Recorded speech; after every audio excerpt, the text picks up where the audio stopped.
le New York Times, le Washington Post, je crois, et un certain nombre d'autres médias américains se sont mis à vendre de la publicité, non plus sur un critère quantitatif, mais sur une qualité d'audience, de l'attention. Hein, ce fameux temps de cerveau disponible dont on nous rebat les oreilles depuis Patrick Lelay.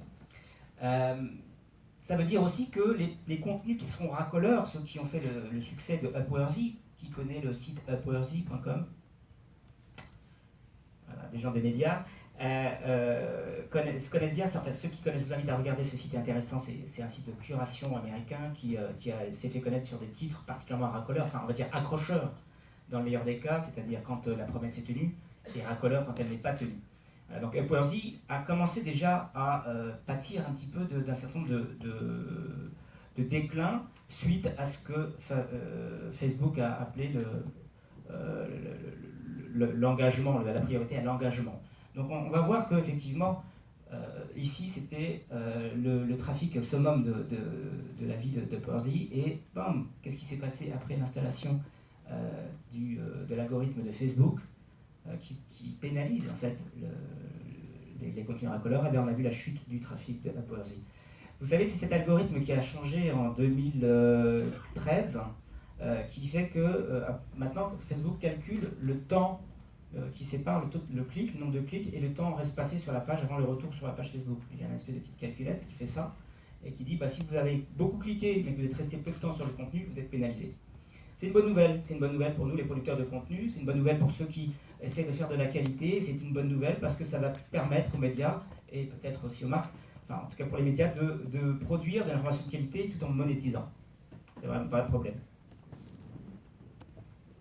La deuxième tendance, c'est le temps réel plus le social qui séduisent les marques et les médias.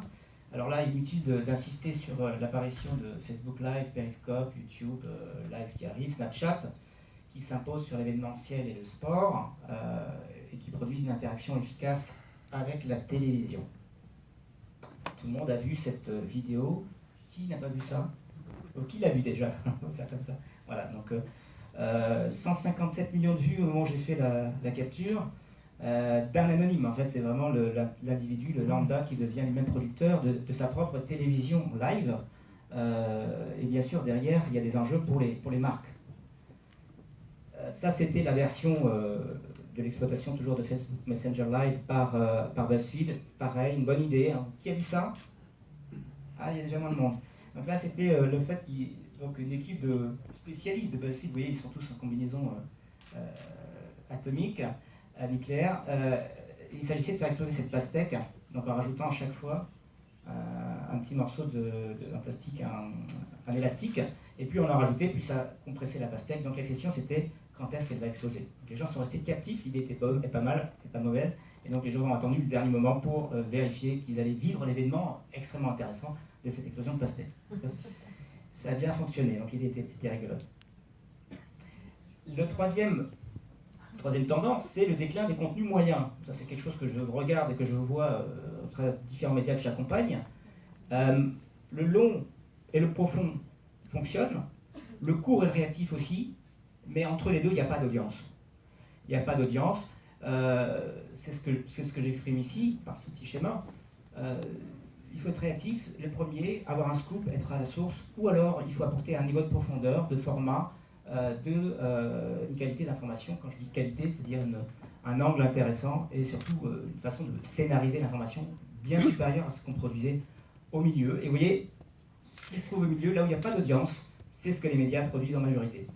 Parce qu'ils sont équipés pour le faire, ils sont organisés pour ce faire, et malheureusement, il n'y a pas d'audience. Donc en gros, la fin, pour moi, c'est la fin des contenus moyens, tièdes, inodores, sans saveur.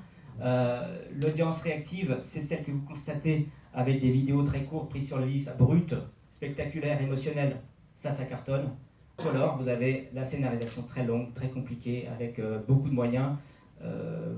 Des exemples, il y en a plein. Il y a ce que fait GoPro, bien sûr, les vidéos GoPro, qui sont des espèces de petits exemples parfaits de scénarisation et de moyens, avec une équipe de sportifs, une team sportive très chère et très coûteuse. Ça veut dire aussi qu'il faut investir beaucoup plus qu'autrefois pour avoir une chance d'émerger. Il vaut mieux faire moins, mais faire mieux. La dilution, la quantité est en train de montrer ses limites. Ça rejoint le point précédent. Donc faire moins mais faire mieux, ça veut dire investir aussi dans les talents, investir dans une diversification de designers, de vidéastes, de gens spécialisés et qui font du travail de qualité avec notamment d'animation vidéo que vous connaissez sur des animations qui ont bien fonctionné. Voilà encore un autre schéma qui montre un petit peu l'audience. La zone de trafic, elle se trouve sur les bords, bien sûr la zone rose, pour la vidéo.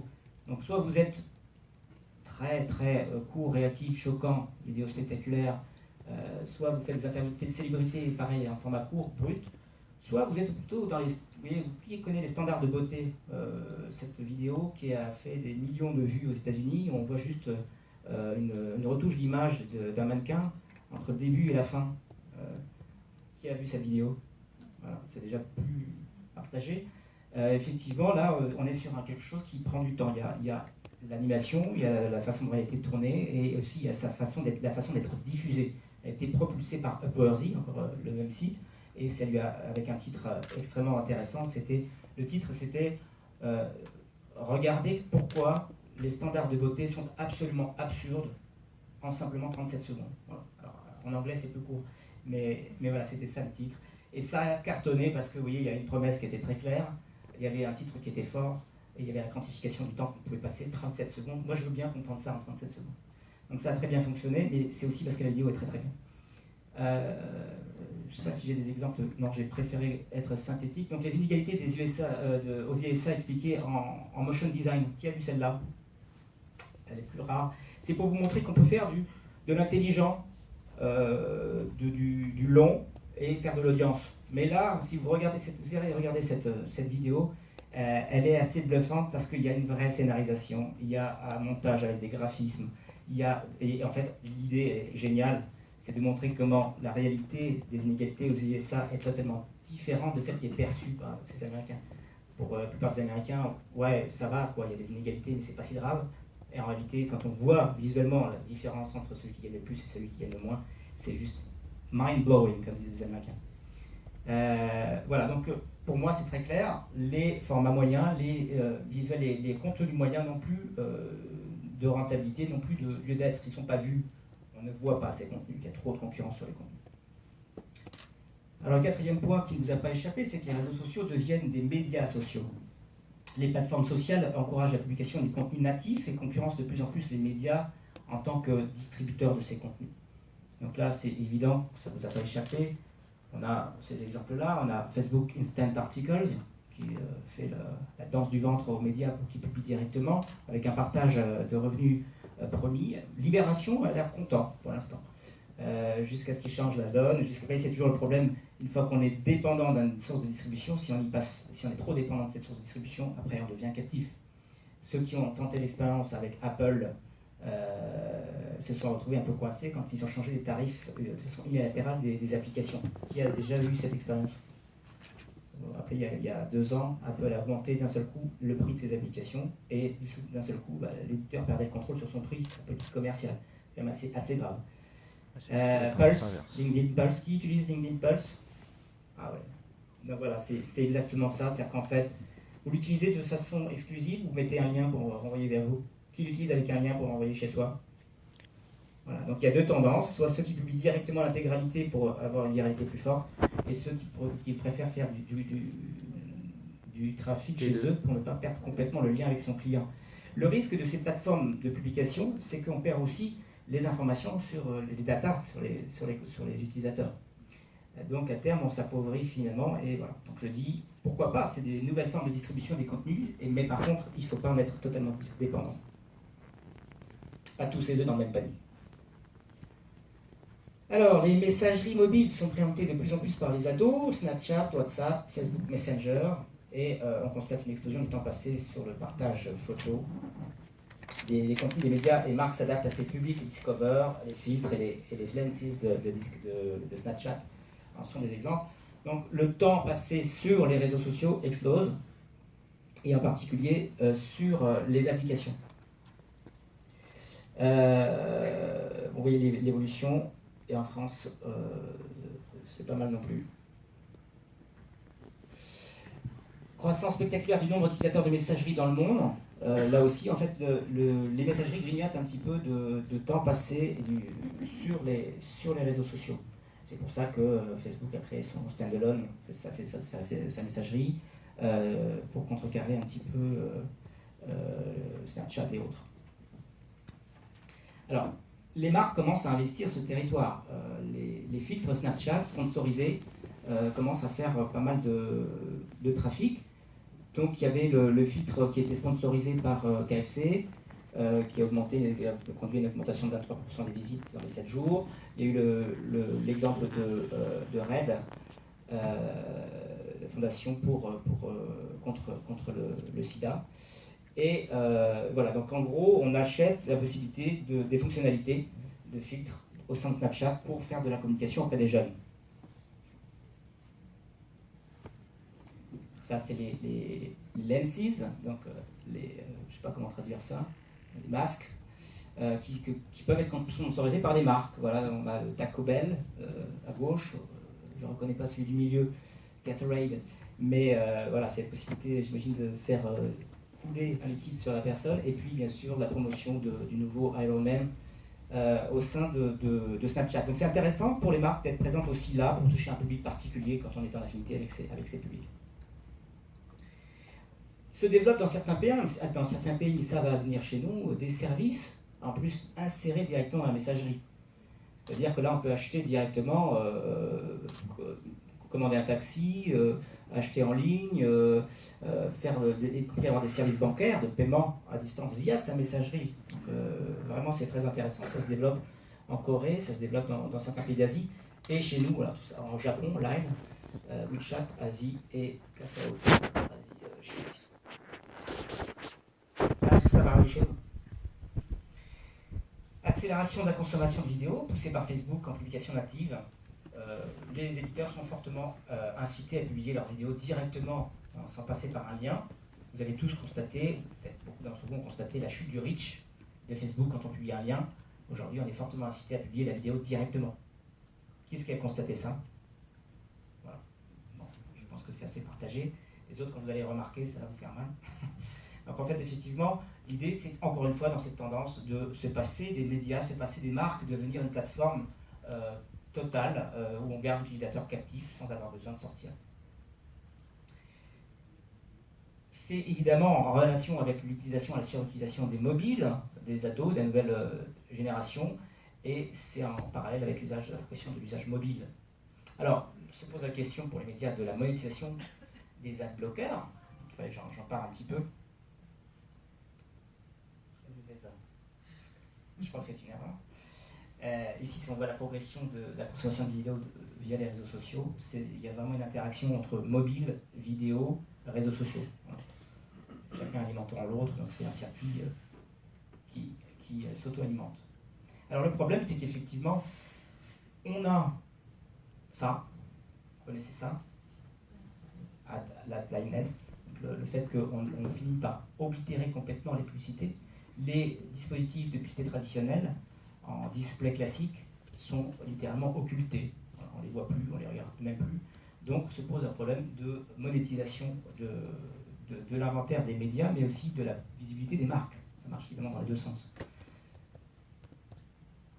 Sans compter quand ces publicités, quand ces annonces ne sont pas bloquées. C'est ce que j'évoquais précédemment avec les bloqueurs de publicité qui représentent en France quasiment 30% d'usage.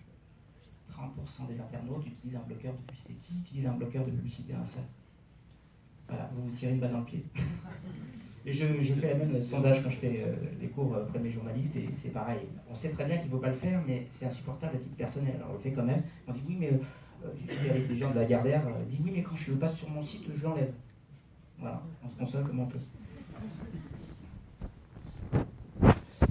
Des contenus de plus en plus interactifs. Alors, si je reviens sur cette slide-là, évidemment, ça veut dire qu'il va falloir inventer de nouvelles façons de faire de la publicité. Les dispositifs classiques ne seront plus suffisants. Pareil pour les contenus, il va falloir être plus malin pour retenir l'attention. Voilà. Éviter de... On paye le prix finalement de mauvaises pratiques. Il y a cet article que j'aurais dû publier, mais maintenant qui est un peu tapé, qui est 15 façons de tricher auprès des annonceurs pour faire la fausse publicité. Vous voyez, les interstitiels qui se chargent derrière, que personne ne verra jamais, mais qui comptent comme une impression. L'auto-refresh, les galeries photos. Là, comme ça, on peut doper son nombre de pages vues, mais tout ça, c'est factice. Tout ça a contribué à faire chuter le CPM, la rentabilité des publicités. Et en fait, les annonceurs, à un moment donné, payent le CPM, du CPC. Voilà. Et à un moment donné, la réalité rattrape les tarifs. Si ça ne marche pas, si ce n'est pas vu, eh bien les tarifs chutent. Et derrière, ça pose un problème de monétisation pour l'ensemble du secteur et des médias, et bien sûr de visibilité pour les marques. Donc il va falloir inventer d'autres façons. Alors évidemment, pour l'instant, on se pose la question de comment on vit en attendant. Mais au moins, la bonne nouvelle, c'est que ça force les annonceurs, ça force les agences, ça force aussi les médias à se réinventer sur les formats publicitaires. 7e contenu, je vous rassure, il n'y en a que 8. Il n'y a que 8 parties, donc on arrive à la fin. Les contenus sont de plus en plus interactifs pour répondre à la chute de l'engagement et la concurrence toujours plus forte sur les contenus, et rendre le lecteur à la fois coproducteur de son expérience utilisateur. Donc là, j'avais une slide qui apparemment a sauté. Non, ça va. L'exemple classique, je ne suis pas allé chercher bien loin, mais c'est vraiment ceux qui sont qui ont été le plus loin dans cette démarche, parmi ceux qui sont allés le plus loin. C'est Starbucks, qui a créé un site Starbucks My Starbucks ID, qui propose non seulement aux lecteurs, consommateurs, de proposer ses idées, mais aussi et surtout de les mettre en application. Donc il développe ici des produits, des saveurs proposés par les consommateurs lecteurs eux-mêmes. Alors quand vous devenez coproducteur de votre propre marque, vous êtes forcément plus engagé sur le contenu de cette marque, sur son actualité et sur sa pérennité, sa vie. Voilà. C'est tout à fait intéressant de noter cette tendance de fond. Et pareil pour les médias, quand vous êtes coproducteur de l'information au sein des plateformes participatives comme Le Plus ou les observateurs de France 24, eh bien à ce moment-là, vous êtes beaucoup plus engagé sur le contenu. Donc c'est aussi une façon de contourner le problème de la chute de l'engagement. Et enfin, il y a toute cette tendance des contenus plus personnalisés, à la fois dans la segmentation des contenus avec une stratégie de niche face à des publics de plus en plus fragmentés, par l'utilisation des algorithmes pour proposer des contenus adaptés. Et enfin, il y a aussi quand même, je ne peux pas m'arrêter sans évoquer le risque de défiance vis-à-vis de la vie privée qu'on sent poindre ici et là par rapport à l'utilisation des données. Donc les fameuses données dont on promet monts et merveilles, c'est aussi un risque, c'est qu'à un moment donné, peut-être les utilisateurs commenceront à s'en défier. Et on commence à le sentir monter. Donc, les données, c'est en amont de la conception des produits. Cette application, donc Happy Couple, l'application d'un camarade qui développe ça aux États-Unis, elle a été conçue en interrogeant sans arrêt un panel de bêta-testeurs pour améliorer l'interface, mais aussi le propos, le projet n'a eu de cesse de changer. Vous savez, c'est ce qu'on appelle le Lean Project, le Lean Startup. Qui connaît ce terme? C'est super geek. Et donc, en fait, effectivement, c'est le fait de travailler au fil de l'eau en améliorant sans arrêt le projet et éviter ce que font beaucoup de gens, en France en particulier, mais peut-être aussi de gens de médias traditionnels. C'est on lance un projet après avoir vu tous les cas de figure, au bout de 6 mois, 9 mois, 1 an, et quand on le lance, ça y est, la situation a déjà changé, on est complètement à côté de la plaque. Voilà, donc ça, c'est pour éviter ça, on fait du Lean Startup, du Lean Project. Et donc, on interrogeait le lecteur, ou le consommateur, le client au fil de l'eau, ça garantit d'avoir un produit qui sera plus en adéquation avec le besoin. C'est aussi en aval, utiliser bien sûr les données des utilisateurs pour servir des bons contenus. Là, en l'occurrence, la plateforme développée par mon petit camarade a été développée sur mesure pour voir qu'est-ce qui est... Donc vous avez les statistiques, on pose des questions au sein d'un couple, entre la fille, le garçon et la fille, et on vérifie ensuite les points de désaccord ou de mécompréhension. L'idée, c'est d'être plus en harmonie dans son couple. Donc effectivement, tiens, quand il s'agit des loisirs, on n'est pas d'accord. Ou alors, quand il s'agit de la compréhension, de la psychologie de l'autre, là, on ne se comprend pas du tout. Donc ça permet derrière de faire des questionnaires personnalisés pour s'améliorer sur cette dimension-là. C'est aussi quelque chose que travaille beaucoup une autre application dont le nom m'échappe, mais ça va m'en venir, qui est une application d'apprentissage de l'anglais. Oui, alors ça me revient comme ça. Gimglish, qui connaît Gimglish? Gimglish, qui sont des amis également, qui ont développé un outil d'intelligence artificielle pour poser les questions sur les points sur lesquels vous êtes moins bon que sur les autres, voire mauvais, et donc pour vous encourager, on vous donne aussi de temps en temps des questions sur lesquelles vous êtes bon, parce que si on vous pose que des questions sur lesquelles vous n'êtes pas bon, finalement, à un moment donné, ça vous décourage. Voilà, donc l'intelligence artificielle, les données, pour être plus personnalisé, plus pertinent, plus efficace. C'est aussi ça, les données, c'est savoir quand envoyer des notifications. C'est-à-dire en fait il y a une géotemporalisation qui est de plus en plus intéressante. Et les médias auront fort à gagner, mais les marques aussi bien entendu, à développer le bon contenu à la bonne personne, ça c'est le ciblage, mais aussi au bon moment, en fonction des temporalités et des devices. Donc là évidemment, le matin c'est vraiment le mobile. Le mobile est tout au long de la journée, mais on va dire que c'est quelque chose plutôt du matin. La tablette c'est plutôt quelque chose du soir, parce qu'on constate des usages. Et après il y a tous les usages personnalisés que vont permettre justement la personnalisation fine via des outils comme Captain par exemple, qui permettent effectivement de cibler. Peut-être que dans la salle il y a déjà des gens qui travaillent sur ce genre de choses. Y a-t-il des gens qui travaillent sur ce genre de choses précisément? Le ciblage comportemental. Voilà. Donc on a quelqu'un ici, mais voilà, ça fait partie des grands champs d'investigation qui permettront de délivrer le meilleur contenu pour augmenter l'efficacité. Mais effectivement, voilà, les dernières tendances, c'est qu'il y a une inquiétude aussi vis-à-vis des données privées. Alors pour l'instant, on n'a pas trop le choix, c'est-à-dire que si on veut bénéficier de services gratuits, on est bien obligé de faire une croix sur sa vie privée, jusqu'au jour où il y aura vraiment de plus en plus de scandales, d'erreurs, d'inquiétudes, et ça monte, et un jour, peut-être que les gens décideront finalement de payer pour des services, des coffres-forts numériques, de vie, etc., plutôt que d'avoir gratuitement des données qui peuvent laisser échapper leur vie privée. Voilà ce qui inquiète particulièrement les gens. Si on vend mes données, si on garde mes données, et si on m'identifie comme individu, donc là c'est vraiment la vie privée intime. Voilà, je vais m'arrêter là parce que après c'est ma petite camarade qui va prendre le relais, Marie Delay, pour parler des innovations et du futur. Et je vous cède la parole si vous avez des questions, des remarques, des récriminations.